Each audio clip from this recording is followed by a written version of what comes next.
And Carol Sager, who knows everybody worth knowing in the recording industry, knew that Miss Warwick was being recorded in Los Angeles and knew who her producer was.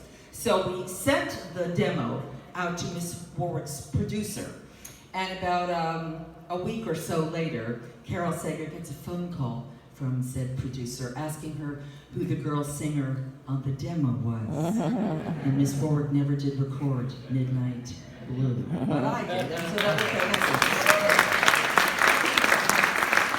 And the reason I bring that up is because when you get some traction in your life, it creates such a seismic shift. You're suddenly invited to fantastic events that prior to that moment you would never be invited to, because frankly their people had never heard of my people, but suddenly everybody knew who my people were, yeah? And in the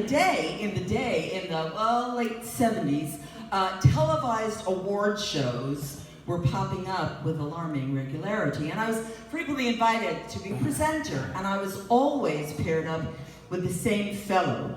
We would meet in the green room. The green room is where they do your makeup and keep the deli platters. Very glamorous, oh yes. And so we sat side by side in these barber chairs, and we were meeting, honestly, we were meeting every 2 weeks, it was wild.